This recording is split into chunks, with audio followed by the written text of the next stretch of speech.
Depuis 3 ans, Sylvia n'a qu'une seule idée en tête, retrouver sa sœur biologique qu'elle n'a jamais connue. De ne pas avoir d'identité quelque part, de ne pas pouvoir s'identifier à quelqu'un, voilà, ça c'est... En ce moment, c'est certainement le plus dur. Accouchée sous X, Sylvia a grandi dans sa famille d'adoption en ne sachant rien de ses origines. Elle a pris la décision récemment d'ouvrir son dossier d'adoption. Elle a découvert par la suite que sa maman était décédée, mais qu'elle avait une sœur portant le prénom de Myriam. Donc elle a une date de naissance, et donc apparemment elle a accouché à 7 mois. Donc un petit prématuré. Les informations sont maigres, elle ne connaît que son prénom et son lieu de naissance. Pour avoir une chance de la trouver, elle va prendre la décision d'engager Fabrice, un détective privé. Je vais essayer d'analyser toutes les naissances du 27 juin 1975 et de comparer les heures de naissance. D'après ce que j'ai pu savoir, Myriam est née à 4h20. Celui-ci va remuer ciel et terre pour tenter de retrouver cette sœur inconnue. Il va retrouver des gens qui ont connu leur maman, aujourd'hui disparue. Elle a quel âge à peu près? Elle avait 51 ans quand même. Mais elle ne faisait pas, elle était grande, des grandes jambes, elle était magnifique cette femme. Sylvia, qui ne l'a jamais vue, va pouvoir, grâce à cela, découvrir pour la première fois le visage de sa mère. Une dernière, dans laquelle on la voit, elle aimait semble-t-il les animaux, comme tu vois. Mais surtout, Fabrice va parvenir à trouver une piste très sérieuse les menant à Strasbourg, où sa sœur biologique habiterait aujourd'hui. Est-ce bien elle qui vit dans cette maison? Et si c'est le cas, acceptera-t-elle de lui parler et de la voir? Là est toute la question. À 36 ans, j'éprouve le besoin irrépressif de retrouver mes racines. J'ai appris que j'avais une sœur biologique et je vais tout mettre en œuvre pour la retrouver. Elle me fait peur, elle me fait baliser. Donc, ah ouais, elle me fait baliser. J'ai l'impression qu'elle est dans le monde des bisounours, hein. Elle est dans sa bulle. Hein. Que Sylvia ait fait cette démarche de prendre un détective privé, ça a été assez surprenant, parce que ça ne rentre pas encore dans les mœurs. On en voit de plus en plus, mais c'est nouveau pour nous. Donc, mais c'est une bonne idée, parce que après réflexion, il n'y a pas d'autre solution. Sylvia attend beaucoup de moi, hein. Elle porte beaucoup d'espoir sur moi, et je me dois de faire au mieux pour trouver au plus vite. C'est un autre genre de défi que Nathalie tente de relever depuis des années maintenant. Il y a 4 ans, l'entreprise pour laquelle elle travaillait a été rachetée par une société américaine qui a immédiatement décidé de licencier les plus gros salaires. Elle était assistante de direction, elle a donc fait partie des gens qui ont été obligés de partir. J'ai l'impression d'avoir été heureuse et d'être malheureuse maintenant et d'avoir été abandonnée. Depuis 4 ans, elle tente désespérément de retrouver du travail sans hélas y parvenir. Avec le seul salaire de son mari Michel, ils ne peuvent plus continuer de vivre comme avant. Ils vont donc devoir bientôt quitter leur appartement et leur vie qu'elle aimait tant. Une chose qui angoisse terriblement Michel. Moi j'ai peur tout le temps de ça. Je sais. Nathalie a perdu espoir, convaincue qu'elle ne retrouvera jamais de travail. Elle va donc faire appel à un coach en développement personnel qui va tout faire pour lui redonner confiance en elle. On va faire de toi la Zinedine Zidane du recrutement. Ça marche? Ça marche, ouais. Pour lui, chercher du travail sur Internet, ça n'est pas la bonne solution. Il va donc la forcer à sortir de chez elle pour se confronter en personne à ses futurs employeurs. Est-ce que je vais être crédible? Est-ce que ça va pas faire racolage? Il va même l'obliger à se prêter à des exercices très inattendus qui vont énormément la déstabiliser. Et bah tu vas te déguiser en Mère Noël. Je me sens bizarre, oui. Des exercices qui vont finir par payer. Elle va parvenir à décrocher un entretien d'embauche pour un poste d'assistante de direction. Tout ce qu'elle espère depuis 4 ans. Nathalie va devoir tout donner pour tenter d'obtenir le poste. Ça fait 4 ans maintenant que je suis à la recherche d'un travail que je ne trouve pas. Nous sommes donc sur le plan familial dans une situation très difficile financièrement et personnellement, je suis désespérée. Donc si je ne trouve pas de travail très rapidement, je ne sais pas du tout ce qu'on va devenir. Elle devrait accepter un travail quelconque pourvu qu'elle rapporte de l'argent à la maison. Si Nathalie ne retrouve pas un travail, je pense que la déprime va continuer, un laisser-aller. Ce sera non plus une tension, mais un tsunami par rapport à son couple. Et peut-être un égarement par rapport au reste de la famille. Ce qui cloche, c'est qu'elle y croit plus. Pour l'instant, elle n'y croit plus. Donc il va vraiment falloir la restimuler, la booster pour faut qu'elle retrouve la patate, parce que sinon, de toute façon, elle ne sera pas crédible devant aucun entretien.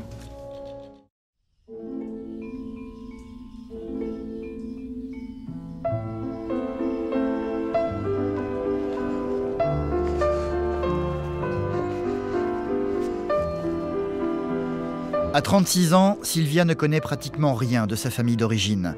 Elle a été accouchée sous X et a appris il y a 1 an et demi, après avoir fait des recherches, que sa maman était hélas décédée. Elle ne connaît que son prénom, Mabrouka, et rien de plus. Elle ne sait pas avec exactitude où elle a été enterrée. Elle sait juste qu'elle pourrait être ici, dans le cimetière de Saint-Étienne. Souvent, elle vient donc dans ce lieu, dans l'espoir de découvrir sa tombe. Voilà, je fais le deuil de la rencontre, donc le seul moyen que j'ai de quelque part la voir ou voilà, virtuellement, mais voilà, c'est la tombe, quoi, c'est l'endroit, c'est le lieu, c'est voilà, c'est là où elle repose, tout simplement. Là, ben, je regarde un peu sur les tombes, voir si je trouve. Chercher une aiguille dans une botte de foin, dans cet immense cimetière. Mais bon, je tente ma chance quand même.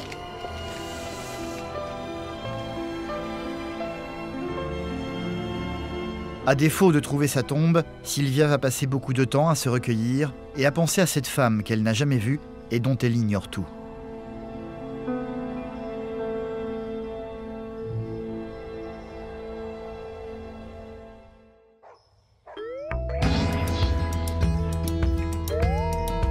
Tu veux celui-là? On lit celui-là? Ok. Après avoir été élevée par ses parents d'adoption, Sylvia s'est installée ici, dans cette maison, où elle a fondé sa propre famille. Il y a 15 mois est né le petit Matisse. Encore un minou. Oh, le chien, comment il fait le chien? Oh, ouf, ouf, comme t'es Dixie. Pendant longtemps, être un enfant adopté n'a pas vraiment gêné Sylvia. Mais il y a quelques années, les choses ont changé. J'étais heureuse, j'avais mes parents, j'avais ma famille. Point, ça s'arrêtait là. Pour moi, j'étais une enfant comme les autres. Point, voilà. Et c'est cette envie de grossesse après qui a déclenché, disons, le besoin de savoir, et non pas l'envie.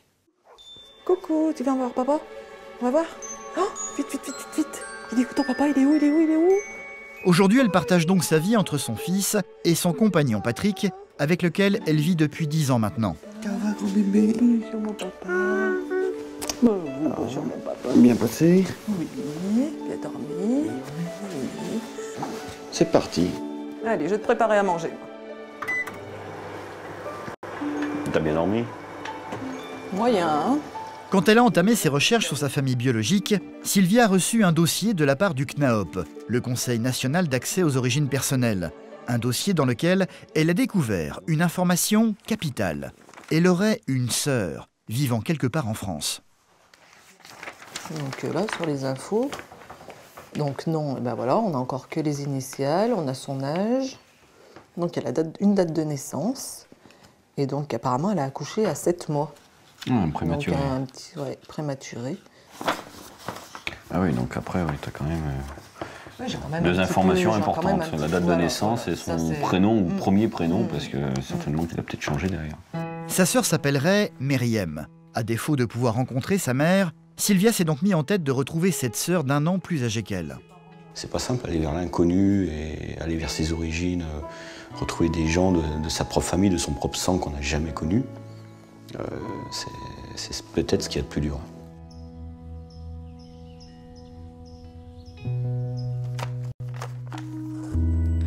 Sa mère avait 17 ans lorsqu'elle l'a mise au monde. Une maman trop jeune, sans doute, incapable de s'occuper d'elle. Sylvia ne sait pas du tout si sa sœur biologique a tenté de son côté de rechercher ses origines ou de la contacter. Dans le doute, elle a donc décidé de jeter une bouteille à la mer. Une lettre qu'elle a déposée dans son dossier d'adoption au cas où cette sœur mystérieuse déciderait d'en savoir plus sur elle. Si jamais un jour elle venait le consulter, voilà, qu'elle ait une trace de moi. Donc voilà ce que je lui ai écrit. Donc bonjour, à l'ouverture de mon dossier en janvier 2010, j'ai découvert que ma mère biologique avait mis au monde un autre enfant avant moi. Depuis ce jour, je suis à ta recherche sans succès. Je pensais que ce serait plus simple maintenant que je connais ton identité de naissance, mais ce n'est pas le cas. En dernier recours, je dépose cette lettre dans ton dossier dans l'espoir que tu le consultes un jour. Pour ma part, je suis née sous X le 23 octobre 1976 à Saint-Étienne, dans l'espoir de te rencontrer un jour, Sylvia.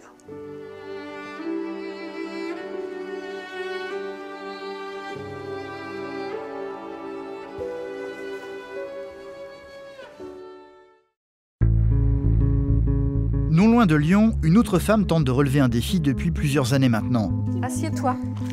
Une nouvelle journée se termine pour Nathalie, une journée qu'elle a passée seule dans son appartement, comme d'habitude. Sa fille Anna, âgée de 6 ans et demi, est rentrée de l'école. Puis c'est Michel, son mari, qui va rentrer du travail. Bonsoir. Bonsoir. Tiens, voilà papa. Le travail, justement, c'est la principale source d'angoisse quotidienne de Nathalie. Cela fait 4 ans maintenant qu'elle est au chômage et qu'elle ne parvient pas à trouver un nouvel emploi. Tout à l'heure, ta case. Comment ça s'est passé ta journée? J'ai pas eu de réponse pour l'école où j'ai eu un entretien la semaine dernière. Attends Anna, tu feras après ça. Ah ouais? Ouais. Mais oui, mais je suis fatiguée moi là. C'est bon. Non, j'ai pas eu de réponse pour l'entretien à l'école maternelle, enfin primaire, que j'ai eu la semaine dernière. Ils m'ont pas rappelé. Ah ouais? Ils t'ont pas rappelé? Non. Ce qui est dur, c'est ça, c'est d'avoir le sentiment de faire, chercher tout le temps, de façon incessante et de pas avoir de résultat. Je sais, la situation est assez dure.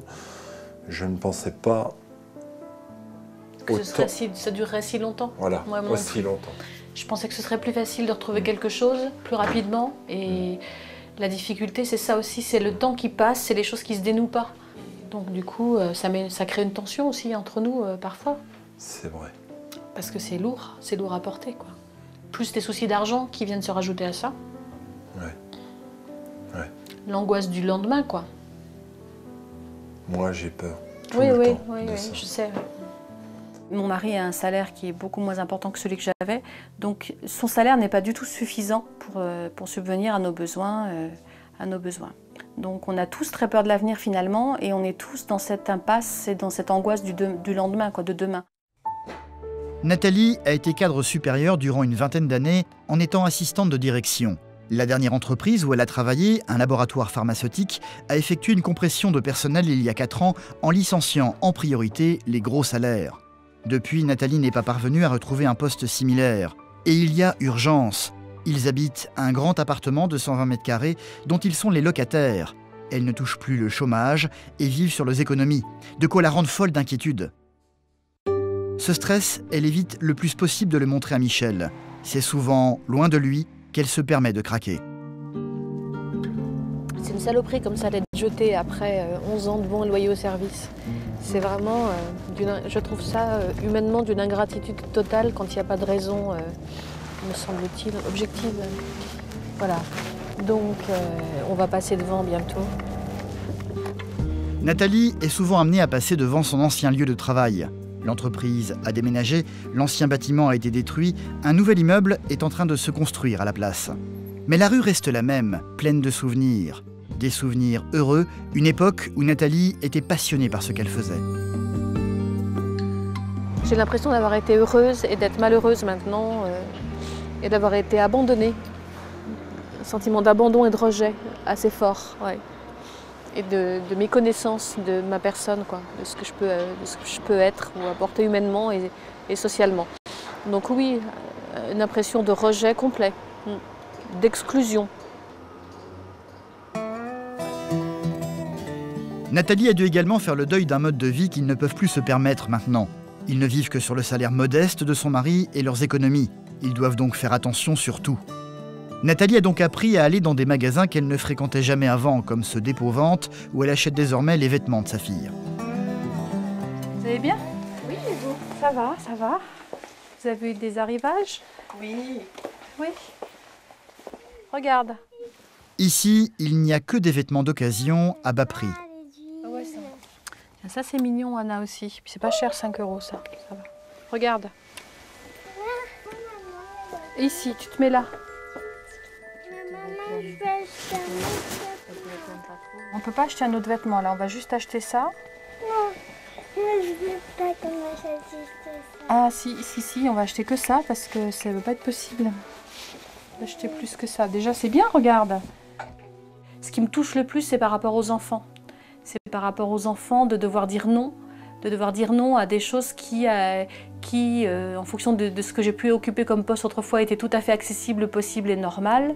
Aujourd'hui, je suis obligée de dire non parce que je ne peux plus. Depuis 4 ans, tous les jours, Nathalie passe ses journées à chercher du travail dans l'espoir de retrouver un poste d'assistante de direction. Mais hélas, sans résultat jusqu'à présent. Je n'ai pas travaillé depuis 2009, donc de la vie des recruteurs, j'ai plus l'expérience requise, quoi. Je suis plus dans le coup, voilà. Plus dans le coup. En moyenne, elle répond au minimum à 5 annonces par jour. Mais la plupart du temps, elle n'a aucune nouvelle par la suite. Attachée commerciale, secrétaire standardiste, assistante de direction, ça ce sont toutes des annonces auxquelles je n'ai pas du tout eu de réponse. En 4 ans, elle n'a réussi à obtenir qu'une dizaine d'entretiens d'embauche seulement. De quoi être découragée. J'ai l'impression de ne pas exister sur le plan du travail, socialement, de ne pas avoir ma place. L'impression de ne pas être reconnue. De ne pas être reconnue dans ce que je sais faire. Et oui, d'être inexistante quoi, sur le plan social. Totalement inexistante. Sylvia est née sous X. Cela fait seulement 3 ans qu'elle a décidé de se lancer à la recherche de sa famille biologique.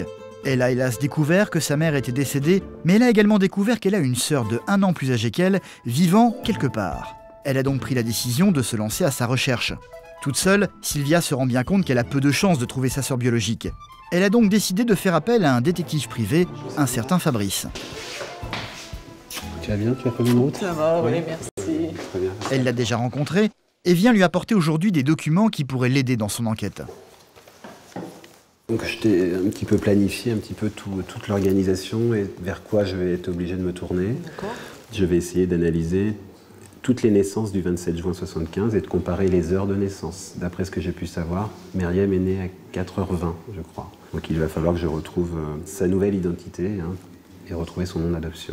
Mon but, c'est de ne pas donner de faux espoirs et au contraire d'être plutôt pessimiste et avoir de bonnes nouvelles derrière. Voilà. Je suis plutôt dans cet état d'esprit. J'idéalise pas. D'abord, j'ai été un peu refroidie déjà par le décès de ma mère biologique, donc je pense que je suis bien préparée à ça, parce que je ne m'attendais pas à 52 ans, c'est pas un âge pour mourir. Donc même si dans ma tête, ça trottait quand même, hein, parce que j'étais prête à tout entendre, mais quand ça arrive, quand même, ça...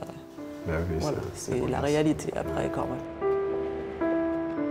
Un rendez-vous qui va grandement rassurer Sylvia. En très peu de temps, Fabrice a déjà découvert des choses qu'elle ignorait totalement, même après 3 ans de recherche. Elle va en parler avec Samuel, son frère adoptif, qui est venu la chercher pour la ramener chez elle. Tu te sens comment ça... J'étais déjà la première chose qui m'a vraiment surprise, c'est quand il m'a dit qu'il connaissait son heure de naissance. Donc là, j'ai dit, bon, ça veut dire qu'il a au moins une piste sérieuse, quoi, parce que voilà, j'ai trouvé ça m'a paru bizarre. Il est sûr? Ça m'a paru bizarre. Bah écoute, il m'a dit, bon, je sais qu'elle est née à cette heure-ci. Voilà. Il m'a dit ça comme ça. Et sur ton dossier, ça n'apparaît pas, ça? Non, non, ça, j'ai rien du tout. Ah, c'est quand même... c'est beau, c'est bien.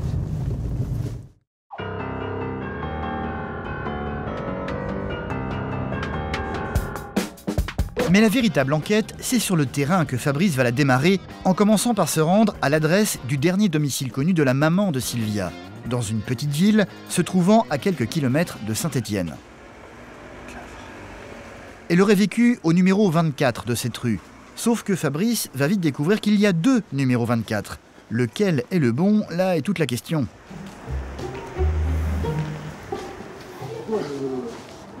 Ouais, c'est le 24, c'est là. Ouais.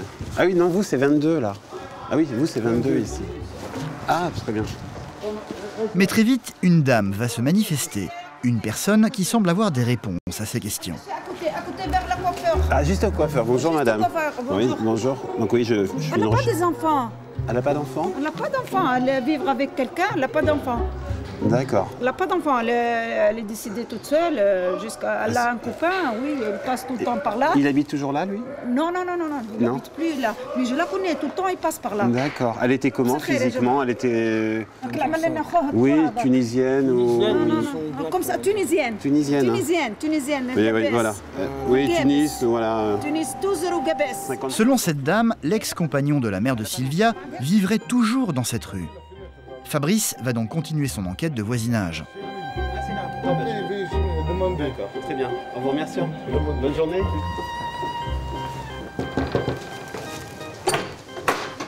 Bonjour monsieur, excusez-moi de vous déranger. Oui, j'aurais voulu savoir si vous aviez connaissance d'une madame Mabrouka Hiroumram. Madame quand? Et oui, elle est morte, elle. Oui, elle est décédée. Oui, elle est décédée, oui.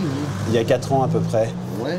Je cherche vous étiez son compagnon peut-être ou son ami? Un ami? Non, une connaissance? D'accord. On dans la rue, mais... Voilà, comme ça. En fait, on recherche des témoins du passé, de savoir si elle avait de la famille dans le coin ou des enfants. Avez-vous connaissance? Vous ne savez pas? Il n'y a qu'une personne qui pourra vous renseigner, c'est Jean-Michel Benrac qui habite en bas, là, juste à côté de la coiffeuse. Ah d'accord, alors attendez, bougez pas. Il vivait avec elle. Ah, c'est lui qui vivait avec elle, d'accord.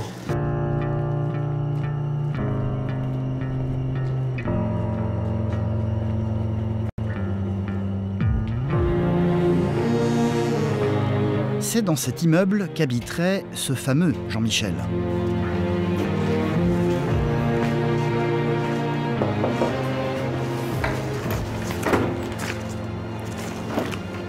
Bonjour. Bonjour monsieur, excusez-moi de déranger. Bonjour monsieur. Je me suis dit enfin la clé du coffre qui est là, qui va permettre à Sylvia de connaître son histoire, ses origines. Il a dû être témoin de son enfance. Est-ce que c'est son père biologique? Je portais vraiment espoir par rapport à cette rencontre. J'ai trouvé en fait à la mairie son acte de décès, mais j'ai vu qu'elle habitait dans la rue. Voilà pourquoi je suis arrivé ici. En fait, Jean-Michel n'est pas du tout le père biologique de Sylvia, mais il a beaucoup de choses à apprendre à Fabrice. Il a vécu plusieurs mois avec elle et il se souvient très bien de cette époque. C'est vrai, une belle femme. D'accord. Elle a quel âge à peu près? Elle avait 51 ans quand elle est morte. Mais elle ne faisait pas, elle était grande, des grandes jambes, elle était magnifique, cette femme. Magnifique. Donc, ah oui, Mabrouka, c'était une magnifique femme. Hein. D'accord. Écoute, non. À tout hasard, est-ce que vous auriez une photo de Mabrouka, s'il vous plaît? Des photos, Jean-Michel en a. Une excellente nouvelle pour Fabrice. Sylvia ne connaît pas le visage de sa mère biologique. Vous avez retrouvé des photos? Ouais. Non, je n'ai pas beaucoup de photos d'elle. J'en ai très peu. Bah oui. De son vivant, parce qu'elle ne pouvait pas se faire photographier. Donc, il y en a... C'est dommage si elle était belle. Hein, oui, c'est très belle celle-là. Avec sa nièce de 12 ans qui fait 20,70 m. D'accord. Difficile de voir quelque chose sur cette première photo. Elle avait quel âge à ce moment-là? 51 ans. Ah, c'était quelques mois. D'accord. Mabrouka se trouve à droite, portant un blouson rouge. Sur les autres photos, son visage apparaît de manière plus claire. Oui, c'était une très belle femme. Hein. Oui, mais il fallait avoir un vrai en fait. Mais oui, j'imagine. Un caractère, faut pas l'emmerder. Ah bon? Elle parlait l'arabe couramment, bien sûr, le français couramment, l'arabe couramment. Il n'y a pas un guignol de la rue qui pouvait dire une connerie. Hein, parce que lui réparait, elle avait de la répartie. Ah oui. Tout de suite, elle avait la réponse. Hein, Miracle pour moi, Sylvia va enfin pouvoir mettre un visage sur le prénom de sa maman. C'est tout ce qu'un enfant peut demander, en fait, hein, avoir un visage de sa mère. Près de Lyon, Nathalie désespère de retrouver un travail. Elle était assistante de direction et gagnait très bien sa vie, sauf que depuis son licenciement pour compression de personnel, toutes ses recherches n'ont donné aucun résultat. Nathalie ne sait plus vraiment quoi faire et il devient urgent pour toute la famille qu'elle puisse retrouver un travail. C'est la raison pour laquelle elle a pris la décision de faire appel à un coach en développement personnel, parce qu'elle n'est pas vraiment certaine de savoir s'y prendre pour chercher du travail. Elle a la sensation de ne pas inspirer confiance. Elle a donc contacté un certain David. Ils vont se rencontrer aujourd'hui pour la première fois. Bonjour. Bonjour. Je suis très heureux de faire votre connaissance. Moi aussi, ravie. Je m'appelle David. D'accord, Nathalie, entrez. Enchanté. Venez. Le principe de David, c'est de mettre les gens immédiatement à l'aise. Pas de vouvoiement avec lui, c'est interdit. T'as un bel appartement. Il est décoré avec goût. Aujourd'hui, par rapport à ça, par rapport à la situation financière, vous en êtes où concrètement? Par rapport à l'appartement, Ouais. ah ben, c'est compliqué parce qu'on est en location. D'accord. Que justement, j'ai un bel appartement dans lequel je me sens bien et je ne veux pas le quitter. Alors, je ne veux pas le quitter, ça veut dire quoi? Ça veut dire qu'il n'est pas question de ne plus pouvoir le payer le loyer tous les mois. C'est de ça dont on parle en ce moment? Absolument, c'est très concret. Je veux croire qu'il y a une solution qui fasse que je puisse tout conserver. Voilà, que je puisse tout conserver. Et la relation positive que je peux avoir avec mon mari, et une harmonie dans notre couple, sans tension, et notre appartement. De toute façon, le problème, que tu comprennes, hein, ton problème, il n'est pas lié au marché, il n'est pas lié à l'extérieur, il n'est pas lié à tout ça. Ton problème est lié à ce que tu penses de toi, les conclusions que tu tires quand tu penses de toi, Oui. l'état interne dans lequel ça te met quand tu penses à toi, ok, et à tout ce que tu as réalisé. Et tout ça, c'est juste une stratégie qui t'enverra dans le mur. J'ai l'impression de partir de loin parce que ça fait un petit bout de temps qu'elle s'est installée dans cette espèce de végétation personnelle. Et elle a plein de pensées auto-limitantes en permanence sur elle-même qui font que la confiance, c'est pas ça du tout. Cette confiance, il va falloir la retrouver. Et elle n'y parviendra pas seule. Son mari Michel va devoir l'aider pour cela. C'est vrai que je ne la soutenais plus depuis un moment. Voilà. Parce que je voulais partir, parce que j'étais pas bien dans ma peau. Voilà. Mais c'est clair que j'ai besoin d'un challenge pour que ça reparte. Elle a besoin de quoi aujourd'hui? Quand elle va à un entretien, elle a besoin d'être souriante, de respirer le dynamisme, de dire j'ai confiance en moi et vous pouvez me confier les tâches les plus ardues, de toute façon je serai à la hauteur. D'accord? Ça là, il faut qu'elle le vive ici. Parce que si elle le vit ici, quand elle va sortir à l'extérieur, elle bouffera le monde. Ok monsieur? On se met dans une dynamique de winner. Je pense qu'on va bien s'amuser tous les trois. C'est ça. On va faire un bon team. Ouais. C'est dès le lendemain matin que David va prendre Nathalie en main. Depuis 4 ans, elle cherche du travail principalement avec l'aide d'Internet. L'objectif aujourd'hui va donc être de la faire sortir de chez elle, qu'elle réapprenne à être au contact des gens. Plus question d'envoyer des mails, Nathalie va devoir faire du porte-à-porte et se confronter aux employeurs sans se décourager. Comment tu te sens? Moyen, mais ça va aller. Non, bien, très très bien. Je me sens super bien. Non, t'as le droit de te sentir moyen. Voilà. Alors je me sens moyen, oui, parce que c'est une chose que j'ai jamais faite. Moi, je n'ai aucune exigence par rapport à ça. Oui. Je ne demande pas d'être le top of the world. C'est moi qui me mets la pression. Ok. Plante-toi, parce qu'à chaque fois que tu vas faire une erreur, je vais pouvoir te corriger. Et chaque entreprise qu'on va visiter va te rapprocher de l'excellence. Ça marche? Ok, ça marche. Bon. Bah écoute, à ce moment-là, moi, je te regarde de loin et surtout, je t'écoute de très près. Ok, pas de problème. Allez, go. C'est donc équipé d'un micro caché sur elle que Nathalie va rentrer dans le premier magasin, la peur vissée au ventre. Comment je vais être reçue par les gens? Comment vais-je être reçue par les personnes? Est-ce que je vais savoir exactement utiliser les bons mots? Est-ce que je vais être crédible? Est-ce que ça ne va pas faire racolage? Est-ce que... Voilà, c'est la plus grande difficulté. C'est tête baissée que Nathalie va se ruer dans le premier établissement. Un peu trop rapidement peut-être. Je voulais savoir si éventuellement vous aviez des besoins au niveau administratif. Nous, on est à la recherche de clients. De clients? D'accord, oui. Non, c'est... désolé, vraiment besoin de personnes. D'accord. Voir bientôt, je serai comme vous. D'accord, écoutez, je ne vous le souhaite pas.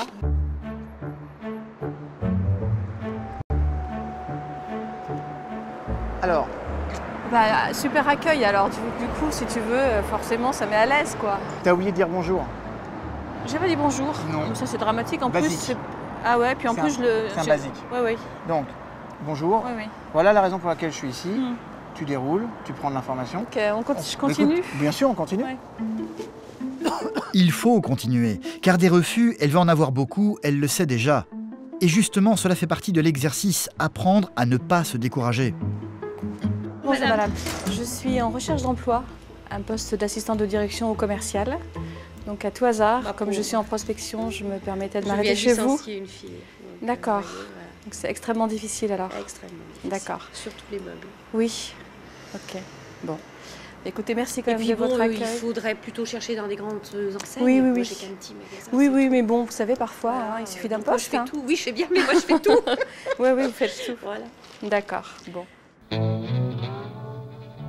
L'exercice n'est pas simple. Nathalie va ressortir de là un peu défaite. Bah, c'est deux niettes à chaque fois, quoi. Enfin, chaque fois sur 2 fois, attends. Mais c'est vrai que la réflexion de la dame, oh là là, il faudrait aller voir dans les grandes entreprises. Nous, on est des toutes petites structures, en plus, on vient de licencier. Non. Alors, ce qu'on va commencer à faire, on va pas commencer à prendre les croyances noires et sombres par rapport à la crise des autres personnes. Tu n'en sais rien. Sur le territoire, il y a une entreprise qui a besoin de toi. C'est la seule chose que tu dois avoir à l'esprit. On va la débusquer. À Saint-Étienne, Fabrice, le détective privé de Sylvia, est toujours à la recherche de la sœur biologique de celle-ci, une sœur qu'elle n'a jamais connue. Il a retrouvé des photos de la maman de Sylvia décédée il y a quelques années, mais rien sur Myriam, la sœur. Fabrice va donc continuer son enquête pour tenter de retrouver sa trace. Il va écumer les différentes administrations de la région et c'est aux archives départementales de la Loire qu'il va enfin trouver une piste. Je m'aperçois qu'en fait, il y a bien une Myriam qui est née le 27 juin 1975 à 4h20 à Saint-Étienne. Le lieu de naissance est confirmé. Il va falloir que j'analyse toutes les naissances du 27 juin 1975 dans la Loire afin de savoir si on lui a attribué un nouveau lieu de naissance. Donc il y a 338 communes à contacter, ce qui est énorme. Un travail de fourmi pour Fabrice.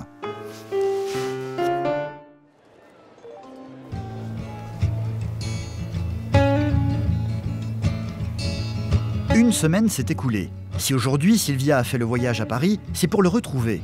Fabrice a des choses à lui annoncer. Son enquête semble avoir porté ses fruits, mais pour le moment, elle n'en sait pas plus. Bonjour Sylvia. Bonjour. Tu vas bien? Ça va et toi? Bon, j'espère que tu as des bonnes nouvelles à m'annoncer, parce que là j'ai le cœur qui bat très très fort. Hein. Ouais. On va discuter de tout cela calmement. Fabrice va tout de suite s'empresser de lui montrer les photos que Jean-Michel lui a données il y a quelques jours. On va mettre de m'asseoir près de toi. On va se rapprocher. Sylvia va donc découvrir pour la première fois le visage de cette maman qu'elle n'a jamais connue. Ça va, tu sens bien? Oui, c'est bon. Très bien. Voici ta maman.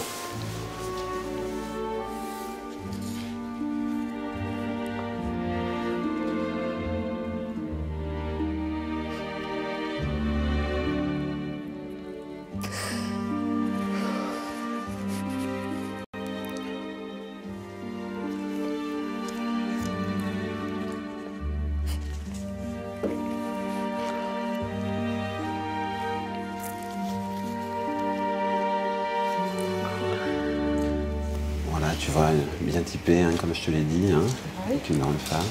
Donc là, un petit peu plus jeune, je pense, avec son compagnon ici et une de ses amies.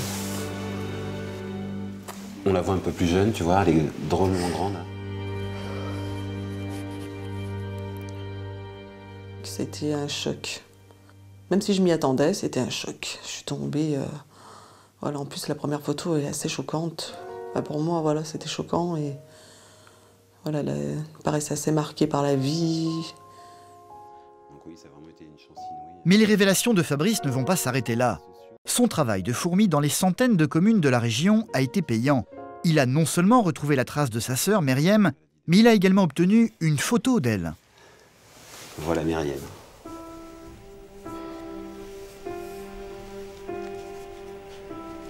Alors, elle ressemble à notre maman biologique. Je trouve par rapport à moi. C'est vraiment le premier sentiment. Je trouve qu'elle a... Vraiment, je trouve vraiment l'air de ressemblance. Alors peut-être parce que moi j'ai du mal à m'identifier, que c'est trop frais, mais... Oui, mais encore une nouvelle vie qui démarre pour moi, quoi, à partir d'aujourd'hui. C'est incroyable. C'est parti. Fabrice a obtenu ces photos grâce aux réseaux sociaux sur Internet. Mais il n'a toujours pas contacté cette fameuse Myriam, qui porte en fait un autre prénom, Myriam. Il sait qu'elle est mariée et qu'elle vit à Strasbourg. Il a l'intention désormais de se rendre en Alsace pour la rencontrer, sauf qu'il ne fera pas le voyage seul. Sylvia a insisté pour l'accompagner cette fois-ci. Mes dernières démarches m'ont conduit en Alsace. Je suis tout près du but et parce que je suis tout près du but, l'impatience de Sylvia grandit et j'ai pris une option que je ne prends jamais. J'emmène Sylvia avec moi et là je me demande si j'ai bien fait. Difficile de savoir quelle sera la réaction de Sylvia quand elle découvrira enfin sa sœur. Encore faut-il que cette dernière accepte de la rencontrer. Quelques heures plus tard, ils vont enfin arriver dans une petite ville se trouvant à proximité de Strasbourg. C'est ici que Myriam vit avec sa famille.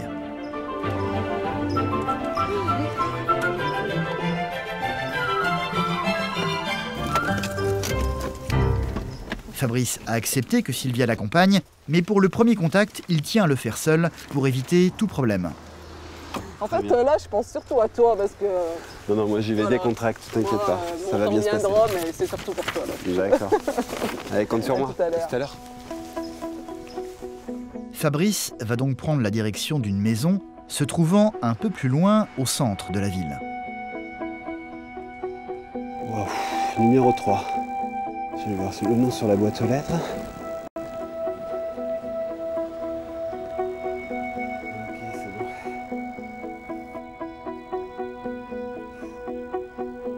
Il va s'approcher de cette porte et sonner.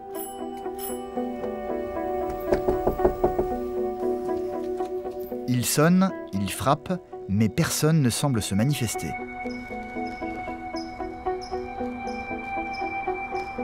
Sylvia, de son côté, ne voit rien de tout ça. Fabrice a pris bien soin de se garer loin de la maison de sa sœur. Allez, maintenant. Elle est donc condamnée à attendre, une attente difficile et particulièrement éprouvante. De son côté, Fabrice reste bloqué devant une porte close. Personne ne semble être présent dans la maison. Bonjour madame, excusez-moi. Il va donc tenter de se renseigner auprès des voisins. Numéro 3, parce que j'essaie de rentrer en relation avec elle, mais elle travaille, donc vous ne savez pas. Elle part le matin après 8h30 quelque chose. D'accord. Et le soir, je ne sais pas à quelle heure qu'elle rentre. Beaucoup de fois, elle rentre seulement à 6h. Et moi, je ne vois pas. D'accord. Un peu démuni, Fabrice va finir par rejoindre Sylvia. Alors Bon, je suis désolé, je t'ai fait attendre super longtemps. Oui, mais c'était bon signe plutôt, non? Non. Donc malheureusement, elle n'était pas là. Oh, c'est pas vrai. Bah si, ouais. Désolé. Elle n'était pas là. Bon, c'est pas grave. Ouais, j'ai frappé une petite zone pavillonnaire résidentielle hein, avec différentes habitations. J'ai frappé plusieurs fois, les volets sont fermés, donc je pense qu'ils sont au travail. D'accord. Je suis désolé. C'est pas grave. Voilà, on met ça plus tard. C'est pas grave, voilà. Je préfère ça qu'à un nom catégorique. Moi, ça me laisse toujours l'espoir, c'est pas... Bon, très bien. Alors, on s'en doutait un petit peu aussi par rapport à l'horaire, mais ça met un peu longtemps, hein, c'est pour ça, ça me laissait de l'espoir, moi. De son côté, Nathalie tente désespérément de retrouver du travail, aidée par David, un coach en développement personnel qui tente tant bien que mal de lui redonner confiance en elle, en la poussant par exemple à faire du porte-à-porte dans toutes les entreprises de la région. Un exercice ingrat et décourageant, Nathalie n'essuyant que des refus. Elle va donc continuer malgré tout à se prêter à l'exercice durant toute la journée, répétant inlassablement son discours. Bonjour, je suis à la recherche d'un poste d'assistant de direction au commercial. Se confrontant systématiquement à des refus. Rien du tout. D'accord. Les postes sont déjà remplis. Ok, bon. C'est à la nuit tombée, dans un magasin vendant des meubles, qu'elle va pour la première fois avoir un peu d'espoir. Effectivement, on pourrait avoir un besoin pour la nouvelle saison. Oui. Nous, en fait, on embauche tout le temps au mois de février, mars, avril. D'accord. Donc je peux vous laisser mon CV éventuellement et puis il y aurait une personne à contacter pour ce poste-là en début d'année? D'accord. Je peux prendre votre nom ou bien? Oui, bien sûr. Merci de votre accueil. Merci à vous. Au revoir monsieur. Merci. Au revoir.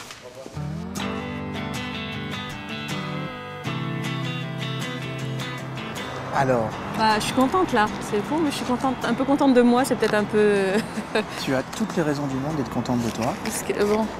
Tu as très bien mené cet entretien. Oui. Tu es partie avec une carte. Oui. Tu as une pseudo-opportunité février-mars. Tu as une personne qui ne ferme pas la porte en face de toi. Oui, voilà, c'est ça. Oui. D'accord? Ça veut dire que tu es crédible. Oui. C'est que du bonheur, tu continues comme ça. Ok, c'est très très bien. Je suis très fière de toi. Merci. Et j'espère que tu l'es aussi. Non, sois vraiment fière de toi. Non, mais je suis fière en fait. Ouais. Je suis fière d'avoir franchi cette étape et d'avoir réussi. C'est un challenge pour moi. Je voulais voir comment elle réagissait d'un point de vue purement émotionnel. Quelle était sa capacité à faire face à l'obstacle. Là, mine de rien, à chaque fois elle y va, elle a peur, elle prend éventuellement des coups, des petites claques, c'est bien, c'est pas bien, mais elle reprend confiance, elle continue. Et puis après, elle s'est vite rendue compte que c'est pas grand-chose à faire que d'aller en contact avec les gens. Il y a Nathalie, mais il y a aussi son mari Michel qui doit apprendre à soutenir sa femme de la bonne manière. David va donc lui aussi le prendre en main. Ta femme, t'as remarqué que je l'ai mis à contribution, je lui ai fait faire plein de choses. Toi, je lui ai demandé de faire quelque chose. J'attends. Okay. Demain soir, oui. J'aimerais que tu lui prépares un dîner aux chandelles. Tous les deux. Et cette soirée aux chandelles, je veux que tu la fasses après au moins une fois par mois. D'accord? Ça, on en reparlera encore demain, mais quand tu vas voir ce que ça peut générer entre vous et à Nathalie, je pense que de toute façon, tu devras le faire plus souvent. C'est génial. Ça me touche parce que j'aime ma femme. Voilà. Et ce côté-là, c'est vrai que j'ai besoin de soutien aussi. Voilà. Sous ces aspects un peu nounours, on a en fait en face de nous une personne qui est intelligente et qui a vraiment envie de soutenir sa femme. Et je trouve qu'il y a beaucoup d'amour. Ça me plaît. Et Nathalie va avoir besoin de soutien parce que le lendemain, David a prévu de lui faire faire un exercice plutôt inattendu et effrayant, pour qu'elle apprenne à avoir confiance en elle face à ses futurs employeurs. On va faire ce qu'on appelle, nous, du guerrier marketing, hein, d'accord ? C'est aller là où personne ne t'attend. D'accord. Et tu dois surprendre les gens. C'est la période de Noël. Oui. Ok. Et ben tu vas te déguiser en Mère Noël. Et tu vas distribuer tes CV dans des endroits stratégiques. Ce qui va être compliqué pour moi, ça va être l'adéquation entre proposer un poste sérieux avec habillé en Mère Noël. L'objectif, c'est de surdistribuer tes CV, que des personnes les lisent et qu'ils rentrent dans un travail. Donc, écoute, c'est original, j'ai rencontré une dame qui s'est déguisée en Mère Noël pour vendre son CV. Je trouve ça super intéressant. Et pourquoi pas elle? Nathalie va finalement se prêter au jeu et enfiler le fameux costume, même si visiblement elle ne semble pas très convaincue par l'utilité de l'exercice. Ah, je me sens bizarre parce que je n'aurais jamais pensé faire ça un jour dans ma vie. Néanmoins, s'il le faut, c'est pas un problème. Allons-y. Je me sens bizarre, oui. Je me sens ridicule un peu peut-être. Je ne me suis pas vue en fait encore, donc je peux pas... Mais bon, ça a sûrement un côté charmant.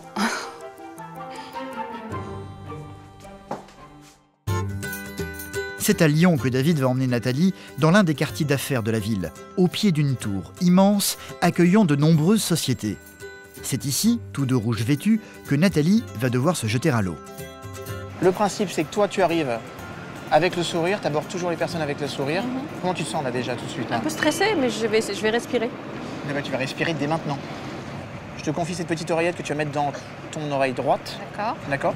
Parce que c'est celle sur laquelle tu vas le mieux te concentrer. Oui. Et puis moi, je suis en contact avec toi et je te donnerai des instructions en permanence. Ok. Ok? Allez, Ok. va le chercher ton job. C'est parti. Les conditions ne sont pas idéales. La météo est déplorable. Il pleut à verse. Les débuts de Nathalie vont donc être particulièrement pénibles. Je m'appelle Nathalie, bonjour. Je peux vous... Bonjour, monsieur. Bonjour, monsieur. Personne ne semble vouloir s'arrêter, tout le monde la fuit. Je pense qu'il y a des personnes qui doivent croire que je propose de la pub. Prends ton CV et tends-le. Qu'ils voient que c'est un CV en fait. Je suis assistante de direction au commercial, je m'appelle Nathalie Plançon, je suis à la recherche d'un emploi. Super. Donc je distribue mon CV à des personnes qui pourraient être intéressées. Si vous pouvez le passer même à quelqu'un d'une DRH, voilà, je suis assistante en recherche d'emploi. Assistante de direction. En cette période de Noël, on cherche un moyen original. D'accord. Merci. En tout cas, ça attire l'attention. Merci, bonne fête de fin d'année. Ok, la mère Noël, c'est génial. Alors maintenant, je te dis une chose. C'est ton objectif, tu te rapproches de ton objectif, tu lâches rien. D'accord? Ne rien lâcher, malgré la pluie, le vent et les gens qui n'ont aucune envie de s'arrêter pour l'écouter. Si vous-même avez besoin d'une assistante ou connaissez quelqu'un, vous pouvez faire passer... Pardon? Moi je suis sur Paris là. D'accord, mais vous pouvez connaître des personnes... Si vous êtes là, c'est que vous connaissez des gens sur Lyon. Vous travaillez un peu ici. Mobile, je suis mobile, je suis mobile. Ok. Je suis mobile. Je suis mobile en plus. Hein. Merci. Ton but, c'est de distribuer des CV. J'entends très mal avec le vent en fait. D'accord? Ouais. Si la personne te demande si tu es mobile, tu l'es. D'accord. Ok? Ok. Petit à petit, Nathalie va prendre de l'assurance. Les gens vont finir par s'arrêter et s'intéresser à cette étrange mère Noël distribuant des CV devant l'immeuble. Vous en voulez deux? Ça vous travaillez ensemble? On travaille ensemble. D'accord, parfait. Mais par contre, si je vais l'abîmer, vous êtes là, on repasse dans une demi-heure, 20 minutes? Oui, d'accord. Tu seras plus là, tu seras plus là. Merci beaucoup, à tout à l'heure. Tu seras plus là, Je ne sais pas. Nathalie, Merci, Nathalie, oui. laisse-lui, tu seras plus là, laisse-lui. Nathalie, quoi qu'il arrive, tu donnes ton CV. Même si la personne te dit je reviens dans une demi-heure, tu donnes ton CV. De son côté, Sylvia ne doit pas se décourager non plus. Elle est à deux doigts de retrouver enfin sa sœur biologique qu'elle n'a jamais connue grâce à Fabrice, un détective privé qu'elle a engagé et qui a retrouvé l'adresse de celle-ci. Sauf que pour le moment, personne ne répond dans la maison. Ça te dit de boire un verre? Ah ouais, je veux bien boire une tisane là, parce que dis donc, on est bien en Alsace. Hein, il fait, Mais pas question de quitter la région, S'ils doivent retenter une nouvelle fois de frapper à la porte, c'est ce soir qu'ils devront le faire. Sylvia y tient absolument. Encore 2 heures. Patience, patience. Ah ouais, non, mais ça commence à faire long, hein, quand même. Hein. Durant l'après-midi, ils vont donc devoir prendre leur mal en patience dans un petit restaurant se trouvant non loin de là. Je vois pas d'autre issue que le positif, en fait. J'ai plus de mal à me préparer au négatif qu'au début. Parce qu'au début, tu te dis, bon, c'est pas possible. Allez hop, t'es prête, oui, si elle dit non, ça paraît presque une évidence. Et maintenant, qu'on est allé, t'as vu, t'as discuté avec la voisine, que maintenant, le fait de réattendre, c'est l'attente, en fait. C'est tellement long que maintenant, si t'as un non, t'as attendu un certain temps toute la journée, tu dis, oh là là, mon Dieu, mais ça y est, là, c'est pas possible. On peut plus te fermer la porte au nez, t'as tellement tendu que... C'est pour repartir avec rien, avec toute cette attente. Alors bon, on leur a dit non tout de suite, tu repars, et puis voilà. C'est à la nuit tombée qu'ils vont de nouveau prendre le chemin de la maison de Myriam, le cœur battant. C'est reparti, en effet.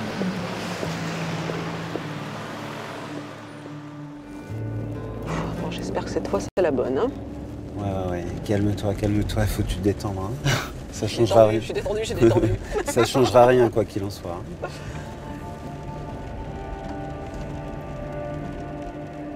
Allez, à tout à l'heure. À tout à l'heure. Sois patiente, hein. Oui. Fabrice va donc se rendre une nouvelle fois seul sur les lieux, Sylvia s'obligeant à rester dans la voiture. Une attente interminable. Qu'est-il en train de se passer plusieurs dizaines de mètres plus loin? Myriam est-elle chez elle? Comment va-t-elle accueillir Fabrice? Va-t-elle accepter de la rencontrer? Des questions qui ne cessent de harceler Sylvia, qui n'en peut plus d'attendre.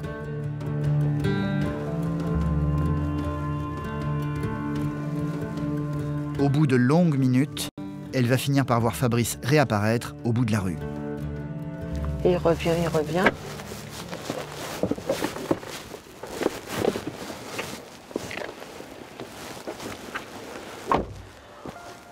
Ça y est? Non, c'est horrible. Dépêche-toi de me dire, je n'en peux plus.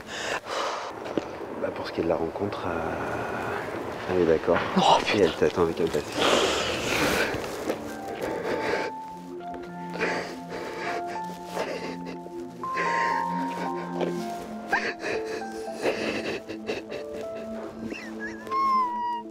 Tu vas me faire pleurer, arrête. Allez, ça va. Je t'avais dit que ça ferait que du bonheur, d'accord? Mais je pensais pas craquer, de toute façon. Mon Dieu. Elle nous attend où, là? Ah oui, je vois. Ah, il y a un petit en haut. Elle arrive, il dit. Tu as laissé le plus petit que tu avais. Dans quelques minutes, Sylvia va pouvoir enfin rencontrer cette sœur qu'elle n'a jamais connue. Tu veux que je passe devant? Ouais, passe devant. De son côté, Nathalie, ancienne assistante de direction cherchant désespérément à retrouver un travail, continue à se prêter à l'exercice étrange que lui a imposé son coach, David, qui tente de l'aider dans sa recherche d'emploi. Il l'a poussée à se vêtir en Mère Noël pour distribuer des CV dans le quartier d'affaires de Lyon. Et jusqu'à présent, elle n'a été confrontée qu'à de l'indifférence. Mais plus le temps va passer, plus Nathalie va parvenir à accrocher les gens et à susciter de l'intérêt. On ne sait jamais, oui. Voilà. Oui, bien sûr. Oui, Donc, voilà mon CV. C'est pas mal cette démarche, ouais. Voilà mon CV. D'accord. Si vous connaissez quelqu'un qui peut être intéressé par une assistante originale, créative et top, voilà, et le faire passer éventuellement, ce serait vraiment sympa. Pourquoi pas? Ok. Hein? On va faire ça. Merci, bonne fête de Noël. Et bon courage. Merci, c'est gentil. Au revoir. Au final, Nathalie aura distribué une trentaine de CV ce jour-là. L'exercice était peut-être étrange, mais le résultat en valait la peine. En fin de journée, Nathalie n'est plus tout à fait la même. J'ai eu l'impression d'avoir monté plutôt une marche supplémentaire. Donc je grimpais l'escalier petit à petit et que j'avais fait... c'est une victoire en fait sur moi-même. Putain de nom de Dieu, si je trouve pas un job avec ça, avec le mal que je me donne, sous la pluie, dans le froid et tout, c'est pas possible. Tu sais quoi? Je suis vraiment très fier de toi, parce que je sais combien c'est difficile ce que je demande souvent, d'accord? Et tu es à la hauteur. Tu es vraiment, tu sais, tout à l'heure ce matin, tu te posais la question, c'est est-ce que je suis à la hauteur? Tu l'es. Et il y a une personne qui doit te féliciter en permanence, c'est toi. Ouais. D'accord? Traite-toi en première classe, tu mérites vraiment. D'accord? Merci.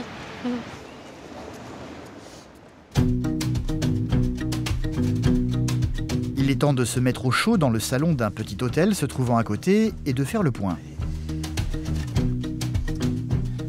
Tu as marqué des esprits, Oui. tu as distribué un maximum de CV, Oui. et c'était juste l'essentiel.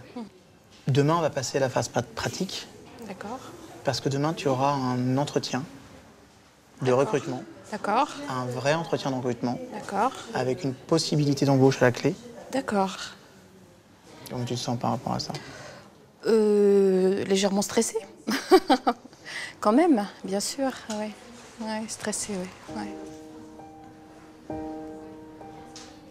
Peur de ne pas être à la hauteur, même si j'ai acquis des choses là, en quelques jours. Mais bon, il y a un enjeu qui est tellement important pour moi qu'il faut absolument que ça fonctionne. Donc ça me met une pression, bien sûr, très importante. Je mets le paquet pour que ça fonctionne. Et si ça marchait pas, ce serait horrible. Il y a des jours, je me dis, personne veut de moi. Ce soir, c'est donc très inquiète que Nathalie va rentrer chez elle. Pour retrouver son mari, Michel, qui lui aussi a suivi les consignes de David. Il a tenu parole et a préparé à sa femme une petite surprise. Ton mari va te faire une petite surprise. C'est vrai. Waouh. Je sais pas. Waouh. Waouh. C'est super. C'est génial. Ça me touche. J'ai rendez-vous demain pour un entretien pour un poste en CDI d'assistante RH. Ouais.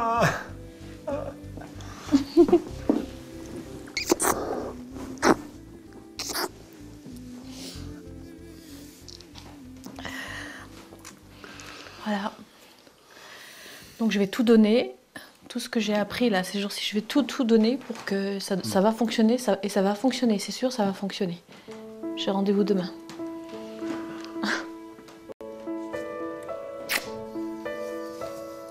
Je pensais ne pas pouvoir retrouver la complicité que je pouvais avoir avec mon mari avant. Il est tellement ému aussi de savoir que j'ai un entretien. Et il s'investit tellement, pour lui c'est un tel investissement que là non plus je ne peux pas ni me décevoir ni le décevoir. Je voulais te dire que grâce à ce geste-là que tu fais ce soir, je vais me sentir plus forte demain pour mon entretien. Voilà. Bisous.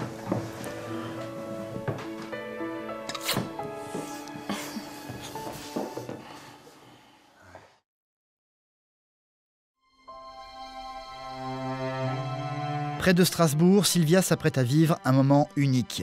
Après des années de recherche, elle vient enfin de retrouver la trace de Myriam, sa grande sœur biologique qu'elle n'a jamais connue. Et c'est ce soir qu'elle va la rencontrer pour la première fois à son domicile. Myriam est prête à la recevoir. Elle l'attend, entourée de son mari et de ses 2 enfants. Elle savait qu'elle avait une sœur quelque part, mais n'avait jusqu'à présent pas cherché à la retrouver.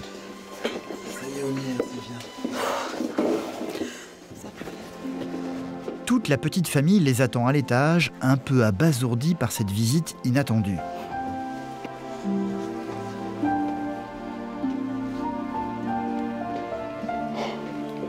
Bonjour. Je suis désolée. Bonjour. Sylvia. Je suis pas venue les mains vides parce que j'espérais pouvoir. Bah moi j'ai t'offrir. rien. Non mais si, t'es là, c'est un cadeau. C'est un cadeau. C'est mon fils là, le plus jeune. Bonjour. Sylvia. Tu t'appelles Alexandre. Bonjour. Une rencontre un peu timide. Difficile de savoir comment se comporter face à une sœur et sa famille que l'on n'a jamais vue. Surtout que je viens d'apprendre que je suis tunisienne, alors que j'étais antillaise jusqu'à hier. Ah, moi aussi. Ah bon aussi? Oui, jusqu'à ce que j'aille ouvrir mon dossier, j'ai cru que j'étais guadeloupéenne. Ah bon? Oui. Mais pourquoi ils nous ont dit? Je sais pas pourquoi. C'était Parce que La tendance non, c'est le faciès, c'est l'implantation des cheveux, c'est... Voilà, on n'est pas... Mais moi, c'est ma nourrice qui m'a dit que j'étais... Ah bon? Ouais. Tout le monde va finir par s'asseoir autour de la table.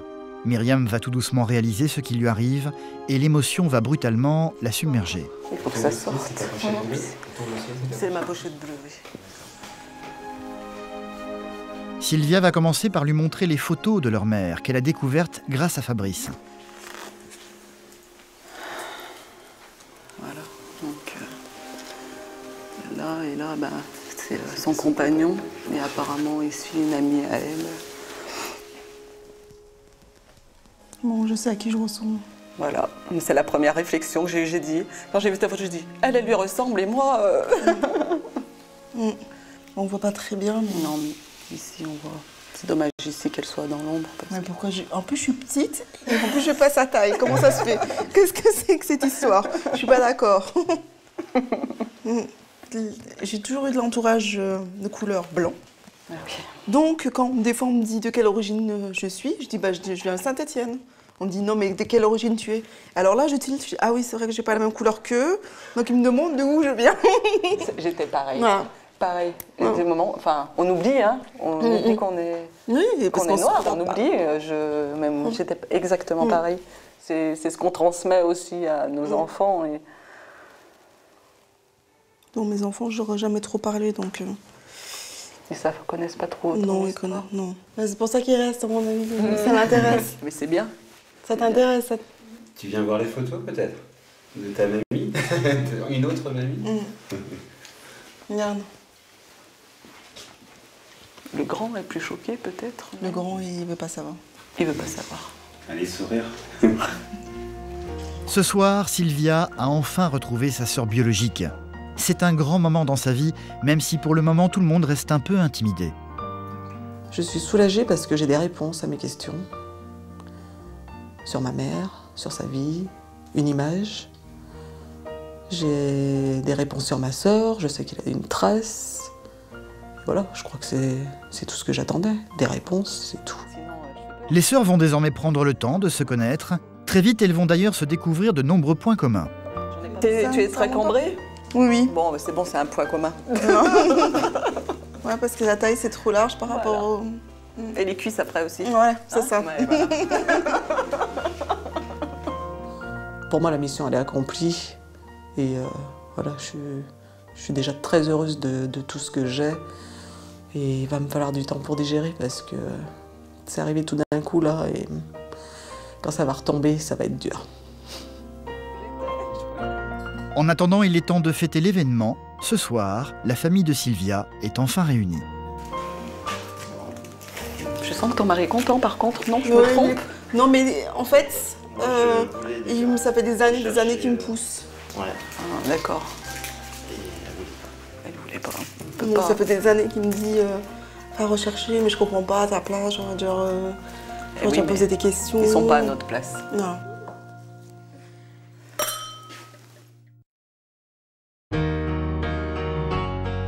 Pour Nathalie, l'espoir renaît de nouveau. Après des années d'échecs, elle va peut-être enfin retrouver du travail.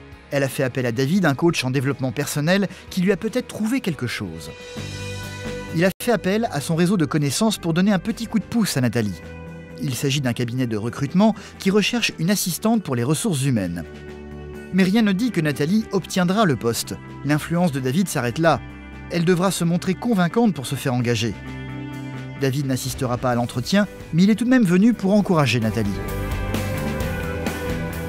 Voilà un pas déterminé et décidé.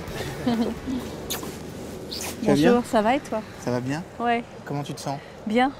Ouais. Sereine et déterminée, effectivement. Ouais. Sereine? Oui. Stress? Un peu quand même, bien sûr. Ouais. Ok. Ouais. Tu es jolie. Merci. Et je vois une vraie transformation entre Madame Survêtement et aujourd'hui, Working Girl. Ah oui, c'est sûr. Ouais, ok. Nathalie va être reçue par le directeur de l'agence, un certain Gérald. Je suis Nathalie Plançon, ravie de vous rencontrer. Vous remercie. On va monter en salle d'entretien. Oubliez la Nathalie abattue et pessimiste d'il y a encore quelques jours, c'est avec beaucoup d'assurance qu'elle va débuter cet entretien. au niveau de la direction, vous vous occupiez que d'une personne? Je m'occupais du directeur général et dans le service, il y avait 35 personnes. Donc je faisais la gestion en fait des 35 personnes. Okay. Donc dans ce contexte-là, j'ai été amenée à recruter des personnes intérimaires qui ensuite sont restées en CDD. Ok, donc ça, cette partie-là m'intéresse réellement. D'accord. Ok, d'accord. Donc vous avez été licencié pour suppression de poste? Absolument. D'accord. C'est difficile ça, Alors, hein? oui, c'est difficile, mais bon, après, il suffit de rebondir en fait. Vous pourriez me parler de vous en tant que personne? Alors, je suis quelqu'un qui est extrêmement rigoureuse, très dynamique. Je suis très attachée à l'esprit d'équipe. Et par rapport aux défauts, ce qui est toujours un peu plus dur à... Alors, le défaut, je dirais que l'extrême rigueur peut entraîner peut-être un défaut, à savoir une grande exigence, qui peut être un défaut pour certains. Votre profil est réellement intéressant, ce qui fait que dans le cas où votre profil ne convenait pas à mon client, sachez que de toute manière, je vais continuer à travailler sur votre CV. Vous avez toutes les qualités pour retourner rapidement à l'emploi. Eh bien, écoutez, merci de votre confiance. Je vous en prie. C'est avec un immense soulagement que Nathalie va ressortir de cet entretien. Je vous remercie, je vous rappelle rapidement. Bonne journée à vous. À très bientôt, au revoir. Au revoir. Yes, c'est fait. C'est bien. Je suis fier de toi. Je suis contente, j'ai envie de bouffer le monde. C'est vrai? Ouais, c'est vrai. Ouais. Bon, viens me raconter tout ça. Alors, t'es fier de toi ou pas? Je suis fière de moi, ouais. Ouais? Oui, globalement. C'est bien passé? Après, il y a toujours des critiques à faire, mais je suis fière de moi globalement. Nathalie ne sait pas si elle a obtenu le poste, mais ce soir, c'est toute heureuse qu'elle va rentrer à la maison, retrouver sa fille et son mari. T'as passé une bonne journée? Oui. Eh ben moi, j'ai passé une journée super. Alors, raconte ce qui s'est passé pour toi. Donc voilà, donc ma candidature va être soumise à un recruteur, mais l'entretien s'est super bien passé, c'est le meilleur que j'ai jamais fait, grâce à David, grâce à tout ce que David m'a apporté. Et la championne, c'est vraiment elle. Vraiment. Je voulais remercier David. Merci. Merci beaucoup. Et je l'ai sentie fière d'elle. Ça, c'est le plus important. Cette fierté qu'elle a, cette confiance qu'elle a retrouvée de toute façon, et les techniques que je lui ai données vont lui permettre de retourner sur le marché et d'être hyper crédible et de faire la différence. Donc pour moi, c'est gagné. Il y a vraiment une victoire quelque part acquise là. On a vachement progressé, beaucoup progressé. Et c'est très émouvant de voir que des choses qu'on pensait perdues ne le sont pas. Nathalie va devoir attendre maintenant pour savoir si elle a décroché ce travail ou non. Cela risque de durer plusieurs semaines avant d'avoir la réponse. Mais quoi qu'il arrive, elle le sait, elle a retrouvé sa confiance en elle et la fierté dans le regard de son mari. Elle en est certaine, à partir de maintenant, la vie va changer pour elle.